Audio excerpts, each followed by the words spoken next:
রমজান মাস চলে আসছে। সালাফে সালেহিনরা রমজান মাস আসার 6 মাস আগে থেকে দোয়া করতেন যে আল্লাহ আমাদেরকে সামনে রমজানটা পৌঁছিয়ে দাও। সাহাবাই কেরাম, তাবেইন, তাবা তাবেইন সম্পর্কে এইরকম অনেকগুলি বর্ণনা রয়েছে যে কানা সালাফ ইয়াদউন আল্লাহ সিত্তাতা আশহুর। সালাফে সালেহিনরা, স্বর্ণযুগের মানুষরা আল্লাহর কাছে কন্টিনিউ 6 মাস ধরে দোয়া করতো। আমরা হয়তো একদিনও দোয়া করি না। কি দোয়া করতো? যে আইয়ুবাল্লিগাহুম রমাদান, আল্লাহ সামনে রমজানটা সহি সালামতে পৌঁছে দাও, হায়াত বাড়িয়ে দাও যাতে এই রমজানটা পাই। দোয়া করতে 6 মাস দোয়া করতে। যখন রমজান পার হয়ে যেত আর বাকি থাকে 6 মাস, তাই না? বাকি 6 মাস আল্লাহর কাছে সওয়াল থেকে শুরু, ঈদের দিন থেকে দোয়া শুরু করতেন, আল্লাহ এই রমজান মাসে যা ফরজ, নফল, সুন্নত করলাম, সিয়াম, কিয়াম, তেলাওয়াত ইত্যাদি করলাম, লাইলাতুল কদর আর ইতিকাফ আর যত কিছু করলাম, ইফতারি, সমস্ত তুমি কবুল করো। রব্বানা তাকাব্বাল মিন্না ইন্নাকা আনতাস সামিউল আলিম। দোয়া করতেন 6 মাস কবুলিয়াতের দোয়া করতেন আর 6 মাস রমজান পাওয়ার জন্য দোয়া করতেন। এই কথাটি স্মরণ করিয়ে দিচ্ছি, আল্লাহর ওয়াস্তে আপনারা দোয়া করেন। যদিও এই মর্মে যে দোয়াটি আরবি শব্দে রয়েছে সেটাকে জয়ীফ বলা হয়েছে, আল্লাহ বারিক লানা ফি রাজাব ওয়া শাবান ওয়া বাল্লিগনা রমাদান। এটা অনেকেই বলে থাকি আমরা, কিন্তু যদি বলে রাসূলুল্লাহ সাল্লাল্লাহু আলাইহি ওয়াসাল্লাম বলেছেন তাহলে সন্দেহ আছে, কারণ জয়ীফ দুর্বল হাদিস। তবে রাসূলুল্লাহ সাল্লাল্লাহু আলাইহি ওয়াসাল্লামের সাথে সম্পৃক্ত না করে আমি যদি নিজে এমনি দোয়া করি, আমি বাংলায় কি দোয়া করতে পারি না যে আল্লাহ আমার এই শাবানের কয়টা দিন আছে এতে আমার বরকত দাও আর রমজান মাসে সহি সালামত পৌঁছিয়ে দাও, দোয়া করা যাবে না? যাবে না? তো ওইটাকে যদি আরবিতে বলি আল্লাহ বারিক লানা ফিমা বাকিয়া মিন শাবান, ওইটাই বললাম একই কথা। শাবানের যে অবশিষ্ট কয়টা দিন আছে এতে আমার বরকত দাও, ও বাল্লিগনা রমাদান, আর রমজানে আমাদেরকে পৌঁছিয়ে দাও। দোয়া করা যাবে না? যাবে না? দোয়া করেন আল্লাহ বারিক লানা ফিমা বাকিয়া মিন শাবান ও বাল্লিগনা রমাদান, বলেন আমিন। আল্লাহ সহি সালামত আমাদেরকে রমজানে পৌঁছে দাও। আল্লাহুম্মা আইদ আলাইনা রমাদান আওয়ামান আদিদা, আল্লাহ এইরকম বহু রমজান আমাদের লাইফে দান করো এবং নেকির জীবন তাতে দান করো, ফরজ ওয়াজিবের হেফাজতের তৌফিক দান করো, তওবা ইস্তিগফারের তৌফিক দান করো, আর সংশোধন ইসলার তৌফিক দান করো, নিজের পরিবারের সংস্কার সংশোধনের তৌফিক দান করো, ঈমানকে তাজা করে দাও, হারাম নাজায়েজ থেকে বেঁচে থাকার তৌফিক দান করো, নফল কাজ, সুন্নত মুস্তাহাব কাজে বেশি বেশি অংশ নেওয়ার তৌফিক দান করো। এইভাবে নিজ নিজ জায়গায় থেকে দোয়া করবেন, আল্লাহ যেন আমাদের দোয়া কবুল করেন। যেসব ভাইদের কিছু কাজা রোজা, বাকিয়া রোজা আছে, অনেকের বকিয়া রোজা আছে, বিশেষ করে মহিলাদের মেন্সের কারণে অথবা অনেকের গাফিলতির কারণে গত রমজানে 2-4টা রোজা ছুটে গেছে, এই রোজাগুলি এই কয়েকদিনের মধ্যে পুরা করতে হবে। এরপরে এই রমজান চলে আসলো আর গত রমজানের রোজা বাকি, তাহলে গুনাহগার হবেন যদিও কাজা করেন। সেই জন্য যে কাজটি আমাদের করণীয়, রমজান আসার আগে আগে নফল সুন্নত রোজা না রেখে কোন রোজা রাখবেন? কাজা রোজাগুলি রেখে নেন। নিশ্চয়ই মনে আছে যে কয়টা রোজা ছুটেছে। আর 2-4-10 বছর আগে থেকে যে রোজাগুলি করেননি সেগুলির জন্য তওবা করেন। কি করবেন? সেগুলির জন্য খালেস অন্তরে তওবা করেন, আর তার সাথে সাথে নফল সুন্নাত রোজা বেশি বেশি রাখেন। কারণ হাসরের মাঠে নবী করিম সাল্লাল্লাহু আলাইহি ওয়াসাল্লাম হাদিস দ্বারা প্রমাণিত, আল্লাহ যখন এক একটি আমলের হিসাব নেবেন, নামাজের হিসাবে নামাজ কমে গেছে। ফরজ হয়েছে 15 বছর বয়সে, শুরু করেছেন 20 বছর বয়সে বা 30 বছর বয়সে, নামাজ কমলো না? তো উমরি কাজা করবেন না উমরি কাজা বেদাত? উমরি কাজা হচ্ছে সারা জীবনে ডবল নামাজ, জোহরে ডবল, আসরে ডবল, মাগরিবে ডবল, এইসব বিদাতি কাজ করবেন না। কি করবেন? সুন্নতি তরিকায় হাসরের মাঠে যখন নামাজ কমে যাবে, এই তুই 30 বছর বয়সে নামাজ শুরু করেছিস, তোর তো ফরজ হয়েছে 14-15, তোর স্বপ্ন দোষ হয়েছে ওই সময়, তোর মোচ গজিয়েছে ওই সময়, তখন থেকে তোর ফরজ কই রোজা না কই নামাজ নেই, ঘাটতি পূরণ কি দেওয়া হবে? আল্লাহ আরহামুর রাহিমিন বলবেন ফেরেশতাদেরকে, এই ফেরেশতারা মালায়েকা, উনজুরু লিইবাদি হাউলাই হাল মিন তাতাওয়ু, আমার এই বান্দাদের নামাজ কমে গেছে, দেখো তো কোন সুন্নত নফল নামাজ আছে কিনা। দেখবে যে যখন থেকে নামাজ শুরু করেছে ডেইলি 12 রাকাত সুন্নাত পড়েছে বা 10 রাকাত পড়েছে, তারপরে তাহাজ্জুদ পড়েছে, সালাতুল জোহা ইশরাক পড়েছে, বেতর পড়েছে, এই সুন্নত নফল, এছাড়াও তাহিয়াতুল মসজিদ পড়েছে, তাহিয়াতুল ওযু পড়েছে, এমনি নফল পড়েছে। পড়তে পারেন না? সেগুলি দিয়ে এখন ঘাটতি পূরণ করা শুরু হইল। হ্যাঁ, ঘাটতি পূরণ করতে করতে আলহামদুলিল্লাহ ঘাটতি পূরণ হয়ে গেল। 10 বছর নামাজ ছুটেছে, আর 20 বছরের সুন্নত, তাহাজ্জুদ আর তারাবি ইত্যাদি আছে। ঘাটতি পূরণ হবে না? হবে না? ঘাটতি পূরণ হবে ইনশাআল্লাহ। আল্লাহর কাছে তওবার সাথে সাথে বেশি বেশি এই নামাজগুলি বাড়াইতে হবে।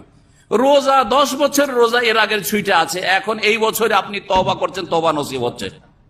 হাসরের মাঠে পৌঁছে গেলেন, যদি কিছু নফল সুন্নত রোজা নিয়ে যেতে পারেন তাহলে কি হবে? হেসে যাবেন যখন রোজায় ঘাটতি, এই অমুক সালের তোমার 10টা রোজা ছুটে আছে, অমুক সালে অমুক রমজানের তোমার 5টা 7টা রোজা ছুটে আছে। আল্লাহর কাছে আর কোনো উপায় নেই, আর তো আমলের জগৎ নেই, শেষ হয়ে গেছে, দুনিয়া থেকে চলে গেছে, হাসরের মাঠে হাজির হয়ে গেছেন, বিচার শুরু হয়ে গেছে। কি করবে আল্লাহ? উনজুরুল ইবাদি হাওলা হাল মিন তাতাও, দেখো এই বান্দাদের কোন নফল রোজা আছে কিনা। যাকাতে কমতি হয়ে গেছে, দেখো নফল সাদকা আছে কিনা।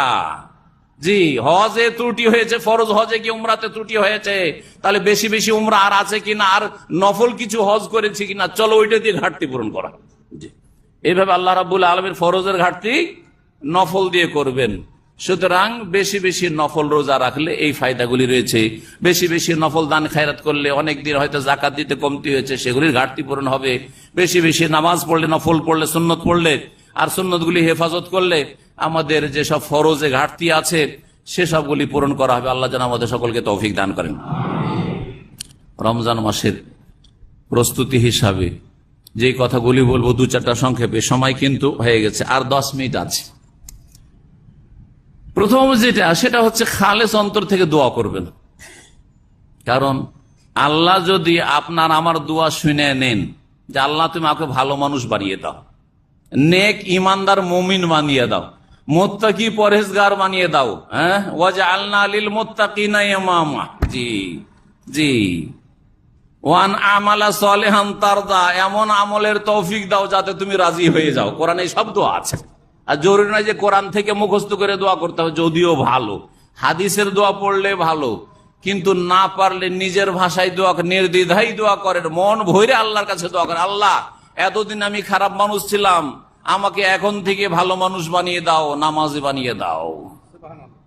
ইব্রাহিম আলাইহিস সালাম, আল্লাহ আমাকে নামাজি বানাও, আমার ছেলে মেয়েদেরকে নামাজি, পরিবারকে নামাজি বানাও, দোয়া করেছেন না করেননি?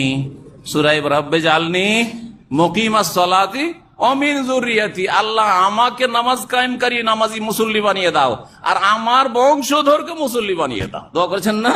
তাহলে আপনিও তো সেই ব্যক্তি হইতে পারেন, ইব্রাহিম আলাইহিস সালামের মিল্লাতের অনুসারী, যে আল্লাহ আমাকে নামাজে বানিয়ে দাও। আমি ভুল করেছি, কিছুদিন নামাজ ছুটেছে, আমার ছেলেরা যাতে বেনামাজি না হয়, আমার মেয়েরা যেন আগামী প্রজন্ম কেউ বেনামাজি না হয়, সব ধার্মিক আল্লাহ ভীরু হয়। আল্লাহ এটা তোমার কাছে দোয়া করি। দোয়া করবেন আল্লাহর কাছে, আল্লাহ আমাকে এই রমজান মাস যে আসছে তাতে বেশি বেশি নেকির কাজ করার তৌফিক দাও, আর গুনহার কাজ থেকে, পাপাচার থেকে পুরোপুরি বেঁচে থাকার তৌফিক দাও। আগে দোয়া করতে হবে। আগে কি করবেন? এটা হচ্ছে আপনার প্রিপারেশন, আপনার এটা হচ্ছে প্রস্তুতি। আপনি নিজেকে রেডি করছেন মানসিক দিক থেকে, ইমানি দিক থেকে, যে আপনি আল্লাহ রাব্বুল আলামিনের কাছে দোয়া করছেন। দোয়া যখন খালেস অন্তর থেকে করছেন, তার মানে ওই রকম কিছু করার প্ল্যান আছে, ঠিক না? দোয়া করতে আল্লাহ রাব্বুলের কাছে। আম্বিয়া রাসূলগণ দোয়া করেছেন। 2 নম্বর যে কাজটি করতে হবে সেটা হচ্ছে, অতীতে যে পাপ হয়েছে, পাপের শেষ নেই। কারো কাবিরা গুনাহ আর সাগিরা গুনাহ তো সবার আছে, আর কাবিরা গুনাহ বহু আছে। আল্লাহর হক নষ্ট করেছি, রাসূলুল্লাহর হক নষ্ট করেছি, অনেকে বাপ মায়ের হক নষ্ট করেছেন, আত্মীয় স্বজনদের হক নষ্ট করেছেন, মুসলিম ভাই বোনদের হক নষ্ট করেছেন, কত কাউকে গালমন্দ করেছেন, কত গীবত, কত চুগলখড়ি, কত রকমের কি করেছেন। আর রুজিতেও সন্দেহ আছে, পাপের শেষ নাই। সুতরাং পাপগুলি হচ্ছে নাপাকি, পাপগুলি হচ্ছে নাপাকি। যদি শরীরে নাপাকি লেগে থাকে, শরীরে আপনার পেশাব লেগে আছে, পায়খানা লেগে আছে, ঠিক কিনা? শরীরে ময়লা আবর্জনা লেগে আছে, আরো কিছু নোংরা কিছু লেগে আছে, রক্ত লেগে আছে, গরু জবাই করে এসেছেন, শরীরে রক্ত লেগে আছে, নামাজ পড়বেন, কি করবেন? আপনি কি করবেন? কাজ কি? গোসল করবেন না করবেন না? শরীর পরিষ্কার করবেন না করবেন না? ঠিকই তার মানে গুনাহ হচ্ছে আমাদের শরীরের অন্তরের ভিতরের বাহিরের নাপাকি। এই নাপাকি থেকে গোসল হচ্ছে তওবা ইস্তেগফার, গোসল হচ্ছে তওবা ইস্তেগফার। সুতরাং অতীতে যা হয়েছে রমজান আসার আগেই তওবা নামাজে ঢোকার আগে কি করতে হয়? গোসল করতে হয় শরীরে নাপাকি লেগে থাকলে, উজু না থাকলে উজু করতে হয়, তারপরে না নামাজে ঢোকেন। ঠিক তেমনি রমজানে ঢোকার আগে তওবা ইস্তেগফার দিয়ে আপনার নাপাকি দূর করেন, পাপের নাপাকি। আল্লাহ যেন আমাদের সকলকে তৌফিক দান করেন। আপনি রমজান মাসের প্রস্তুতি হিসাবে যেটা করবেন সেটা হচ্ছে যে রমজান মাসের জন্য আপনি একটা প্ল্যান তৈরি করবেন। আমরা সব জায়গায় কিন্তু আমরা প্ল্যান করে কাজ করি। যারাই জীবনে উন্নতি করেছে ওদের একটা প্ল্যান আছে না নেই? এমনকি আমরা যে ছেলে মেয়েকে পড়াচ্ছি সবকিছুর একটা টার্গেট আছে, প্ল্যান আছে। এই ছেলেটাকে আমি ডাক্তার বানাবো, এই ছেলেটাকে ইঞ্জিনিয়ার বানাবো, এই ছেলেটাকে হাফেজ আলেম বানাবো, দিনের খাদেম বানাবো, প্ল্যান থাকে না? আচ্ছা, প্ল্যান করলে হয় না, প্ল্যান অনুযায়ী কাজ করতে হয়। প্ল্যান অনুযায়ী কাজ করতে হবে। ওকে হাফেজ বানাবেন তো হেফজখানা দিতে হবে, আলেম বানাবেন তাহলে আপনাকে আলেম বানার ফ্যাক্টরিতে দিতে হবে, ডাক্তার বানাবেন তো ওইভাবে তাকে তৈরি করতে হবে, আপনাকে ম্যাথে আর বায়োলজিতে তাকে পণ্ডিত বানাইতে হবে যাতে করে সে ইন্টারভিউতে এলাও হয়, ইত্যাদি ইত্যাদি। ইঞ্জিনিয়ার বানাবেন তাহলে ওই সাবজেক্ট গুলো তাকে অঙ্কতে ভালো হইতে হবে না। ছেলে আপনার বেকার অঙ্কে আর বলছেন ইঞ্জিনিয়ার হবে না। তাহলে তো আমরা সব কাজের কিন্তু একটা প্রস্তুতি রাখি, সব কাজের প্রস্তুতি রাখি। বিয়ে শাদীর প্রস্তুতি আছে, বিদেশে আসার প্রস্তুতি আছে, দেশে যাবেন ছুটি যাবেন তার জন্য মেলা দিন আগে থেকে কেনাকাটা চলছে, প্রস্তুতি চলছে, এই সেই চলছে, যা কিছু করার লাগে সব চলছে। সুতরাং ওই রকম প্রস্তুতি নিতে হবে রমজান মাসের জন্য। প্ল্যান থাকতে হবে যে আমি এই রমজান মাসে কি করব। আমাদের কারো প্ল্যান থাকে না রমজান মাসে কয়বার কোরআন খতম করবো। কয়টা লোকের প্ল্যান আছে? যা হইলো হইলো, না হইলো না হইলো, হইলে এক খতম হয়ে গেল, না হইলে 10 পারা হইলো, কোনো অসুবিধা নেই, কোনো প্ল্যান নেই। এইরকম জিন্দগিতে কোনোদিন উন্নতি হবে? কোনোদিন উন্নতি হবে না। তাহলে আপনার প্ল্যান থাকতে হবে 30টা দিন বা 29টা দিন আমি যদি দিনে 3 পারা করে পড়ি, 3 15 45 মিনিট, আর না হলে 3 20 60 মিনিট, 20 মিনিট ধরলাম, একবারে আরামসে পড়লে 20 মিনিটের বেশি লাগবে না। 20 পেজে 20 মিনিট লাগবে, আরামসে পড়তে পারবেন আপনি। 20 মিনিট লাগবে এক পারা, তাহলে 3 পারা পড়লে কত লাগবে? 60 মিনিট, 1 ঘন্টা। এই 1 ঘন্টাতে 3 পারা পড়া হবে। আল্লাহ দিনে কয় ঘন্টা দিয়েছেন? 24 ঘন্টা সময় সুযোগ দিয়ে 24 ঘন্টার মধ্যে 1 ঘন্টা বের করতে পারলাম না প্ল্যানে, যে 1 ঘন্টা খাস লিল কোরআন, শাহরুল কোরআন, রমজান মাস হচ্ছে কোরআনের মাস। সুতরাং 1টা ঘন্টা কোরআনের সাথে খাস করতে পারবো না? পারবো না? হ্যাঁ, এটা প্ল্যান হইতে হবে। ওয়াল্লাহ বড় আফসোস লাগে, মেলা হাফেজ আছে দাম্মামে চিনি আমি, খবরে ওইরকম হবে। রমজান মাসে 5 রমজান 10 রমজান চলে গেল, 20 রমজান 25 রমজান, জিজ্ঞাসা করি মাঝে মাঝে 10 রমজান চলে গেছে 3 পারা পড়া হয়নি। ইন্না লিল্লাহি ওয়া ইন্না ইলাইহি রাজিউন। রমজান খতম হয়ে গেছে, জিজ্ঞেস করছি, হ্যাঁ সবাইকে তা জিজ্ঞাসা করা যায় না, এমনি হয়তো ওর সাথে চলো এরকম, আচ্ছা হ্যাঁ হাফেজ, হ্যাঁ কয় পারা কয় খতম হইলো? বলছে সত্য কথা বলো কিন্তু। তখন বলছে 10 পারা হয়েছে। একজন আল্লাহ বলছে 5 পারা। গোটা রমজান চলে গেছে, হাফেজে কোরআন সুন্দর তেলাও, 5 পারা হয়েছে। কি বলবেন বলেন দেখি? আল্লাহর কাছে কি জবাব দেবে এই ব্যক্তি? আর এইরকম একজন সাধারণ মুসলমানই বা কি জবাব দেবে? 24 ঘন্টার মধ্যে 1টা ঘন্টা আমার কিতাবকে, আসমানি সিলেবাসকে দিতে পারলে না, কোরআনকে দিতে পারলে না। 1 ঘন্টা আমি খাস করব কোরআনের জন্য, 1 ঘন্টা খাস করব কোরআনের তাফসীর পড়ার জন্য বা শোনার জন্য, দিনী আলোচনা শুনবো। 1 ঘন্টা খাস করব আমি হাদিস রিয়াজুস সালিহিন বা এবার বুখারী পড়ার জন্য। 1 ঘন্টা খাস করব এইভাবে আমি বাপ মা ভাই বোনদের সাথে কথা বলার জন্য। বিনা হিসাবে স্ত্রীর সাথে চলছে ফ্রি ইমো কল আর চ্যাটিং চলছে, কোন হিসাবে কত ঘন্টা চ্যাটিং হইলো। আউযু বিল্লাহি মিনাশ শাইতানির রাজিম। আর কোরআনের জন্য, দিন শিখার জন্য কোনো প্ল্যানিং নেই। এই জীবনে কোনো বরকত নেই। রমজানের জন্য কিছু প্ল্যান তৈরি করেন। দিনে এতবার সুবহানাল্লাহ পড়বো আমি, জি আমি লা ইলাহা ইল্লাল্লাহ ওয়াহদাহু লা শারীকা লাহু লাহুল মুলকু ওয়া লাহুল হামদু ওয়া হুয়া আলা কুল্লি শাইইন কাদির। দিনে 100 বার পড়লে যে ফজিলত সহিহ বুখারী হাদিস আছে। প্রতিদিন আমি সারা বছর পারি না, মাঝে মধ্যে হয়তো গাফিলতি হয়। তো রমজান মাসে আমি জীবনে একদিনও ছাড়বো না। রমজান মাস যেদিন শুরু হবে সেই দিন থেকে আমার এটা ঠিক থাকবে। অথবা সকালে 100 বার, সন্ধ্যাবেলা 100 বার পড়বো সাইয়্যিদুল ইস্তেগফার। অনেকে সকাল সন্ধ্যার জিকিরে পড়ছেন, কিন্তু অনেকে পড়েন না হয়তো। কমপক্ষে প্ল্যান বান যে সাইয়্যিদুল ইস্তেগফারটা আমি রমজান মাসে পড়বো। তাহলে রমজান মাসের অভ্যাসের বরকতে হয়তো সারা জীবন শহীদুল ইস্তেগফার আমল হয়ে গেল। আল্লাহুম্মা আনতা রাব্বী লা ইলাহা ইল্লা আনতা খালাকতানি, এটার ফজিলত কি আছে বলেন তো দেখি? যদি পড়ে সকালবেলা পড়েন দিনে মারা যান জান্নাত, সন্ধ্যাবেলা পড়েন রাতে যদি মারা যান জান্নাত, ঠিক কিনা? এই রমজান মাসে এইরকম মেলা প্ল্যান আমরা তৈরি করতে পারি, আল্লাহ যেন তৌফিক দান করেন। রমজান মাসের প্ল্যানের মধ্যে আছে যে একটা উমরা করব, ছুটি নেব, আগে থেকে রেডি ছুটি নেওয়ার জন্য। রমজান মাসে এত টাকা আমি দান খেরাত করব, 500 রিয়াল 1000 রিয়াল আমি এটা দান খেরাত করব। রমজান মাসে দাওয়াতি কাজে সময় দিব, আমি তেমনি সময় দিতে পারি। রমজান মাসে 6 ঘন্টা ডিউটি, অনেক 6 ঘন্টা ডিউটি, কিন্তু রমজান মাসে ডেলি 1 ঘন্টা 2 ঘন্টা করে দিনের দাওয়াতের কাজে আমি সময় দেবো। সুতরাং আমি সহি আকীদার দাওয়াতে আমার আশেপাশে মহল্লাতে সুবেখাতে যে যেখানে আছেন সেখানে আমি 1 ঘন্টা করে বাসায় বাসায় যাবো, আর বেনামাজি বা খারাপ লোক যারা অথবা যারা শিরক বিদআতে আছে ওদেরকে বুঝাবার চেষ্টা করব। করা যায় না প্ল্যান? এরকম বহু প্ল্যান আমরা তৈরি করতে পারি। আল্লাহ যেন আমাদের সকলকে তৌফিক দান করেন। রমজান মাসের পূর্ব প্রস্তুতি হিসাবে যেটা হইতে হবে গুরুত্বপূর্ণ বিষয়, সেটা হচ্ছে রমজান হচ্ছে আমল, ঠিক না? রমজান মাসের সিয়াম, রোজা হচ্ছে আমল, কিয়াম তারাবি হচ্ছে আমল, ঠিক না? কোরআন তেলাওয়াত হচ্ছে আমল, ইতিকাফ হচ্ছে আমল, লাইলাতুল কাদার রাত্রি যাপন করা হচ্ছে আমল, সব আমল, ঠিক কিনা? আমলের আগে কোনটা ফরজ?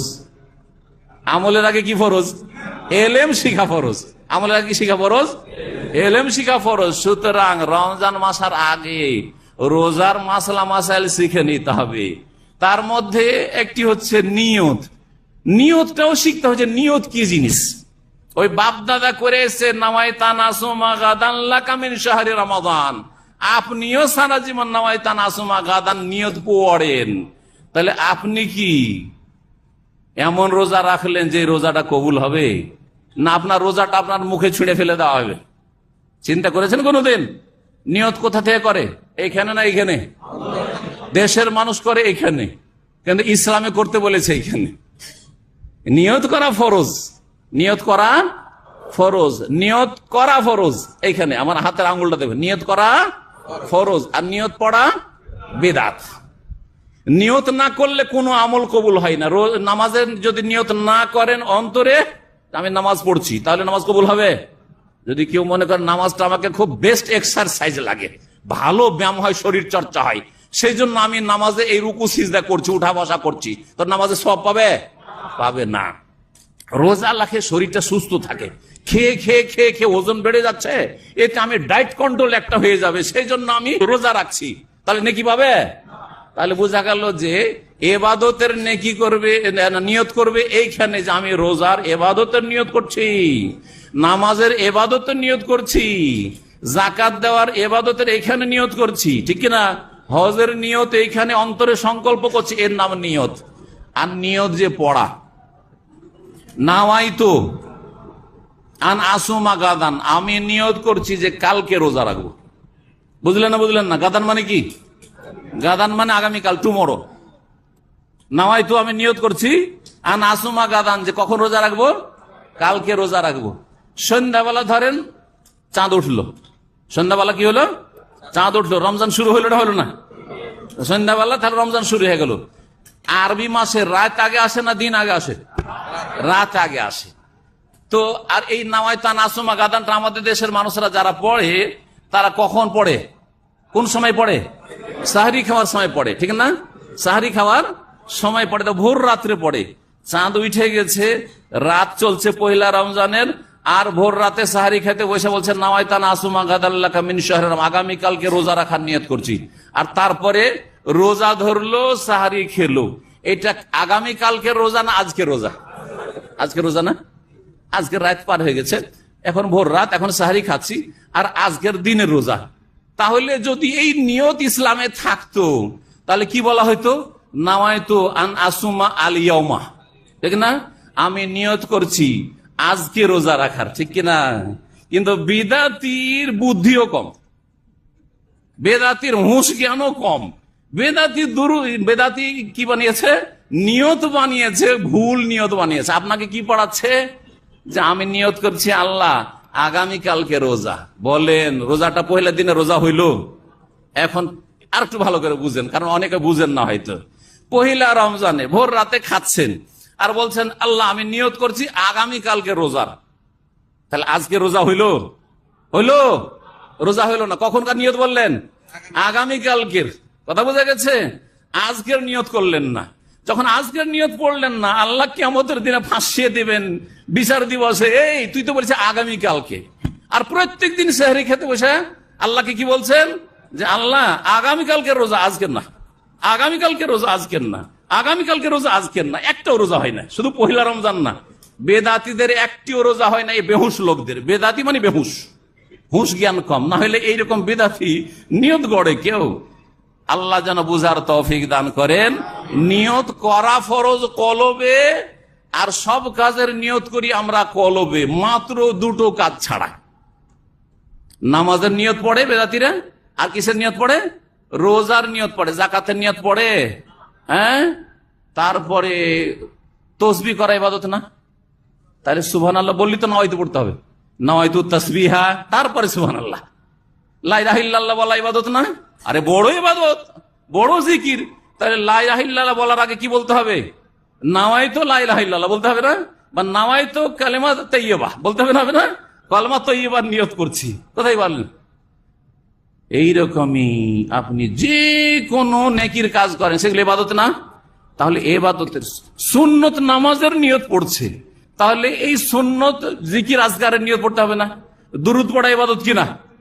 কোন বেদাতি ভাই বলবে যে আমি যখন দুরুদ শরীফ পেশ করি তখন নিয়ত পড়ি নাওয়াইতু সালাত আলান নবী সাল্লাল্লাহু আলাইহি ওয়াসাল্লাম আল্লাহুম্মা সাল্লি আলা মুহাম্মদ ওয়া আলা আলি মুহাম্মদ? কে পড়ে? নিয়ত পড়া লাগবে না? তাহলে তখন কোথায় গেল নিয়তগুলি? আল্লাহ যেন বুঝার তৌফিক দান করেন এবং এই সমস্ত বিদআত থেকে ফিরে আসার তৌফিক দান করেন। এক কথায় বললাম যে রমজান মাস আসার আগে রমজানের মাসলা মাসাইলগুলি ভালো আলেমদের কাছ থেকে শুনে নেবেন, শিখে নেবেন, অথবা ভালো আলেমদের কিতাব থেকে শিখে নেবেন, অথবা ভালো আলেমদের দার্সে সরাসরি হাজির হবেন। আল্লাহ যেন আপনাদের সকলকে তৌফিক দান করেন এবং সমস্ত রকমের ফিতনা থেকে বেঁচে থাকার তৌফিক দান করেন, শিরক বিদআত মুক্ত হওয়ার তৌফিক দান করেন এবং আল্লাহ রাব্বুল রমজান মাসকে আমাদের জন্য মোবারক করেন, মুসলিম জাতির জন্য আল্লাহ মোবারক করেন এবং রমজান মাস আমাদের জন্য জান্নাতে যাওয়ার জন্য ওসিলা হয়, জাহান্নামে যাওয়ার কারণ যেন না হয়।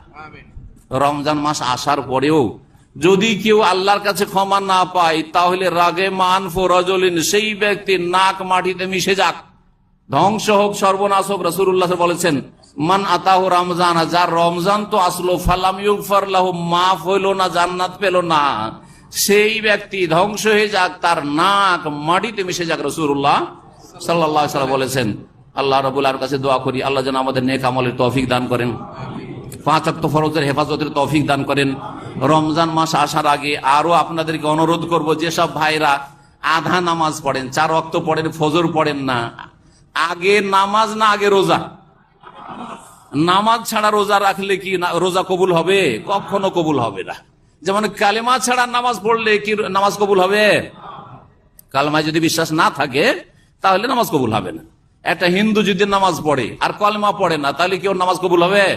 ঠিক তেমনি যেই ব্যক্তি আধা নামাজি বেনামাজি, তার রোজা কবুল হবে না। ভালো করে শোনা, তার হজ কবুল হবে না, উমরা কবুল হবে না, তার জাকাত কবুল হবে না, সাদকা কবুল হবে না।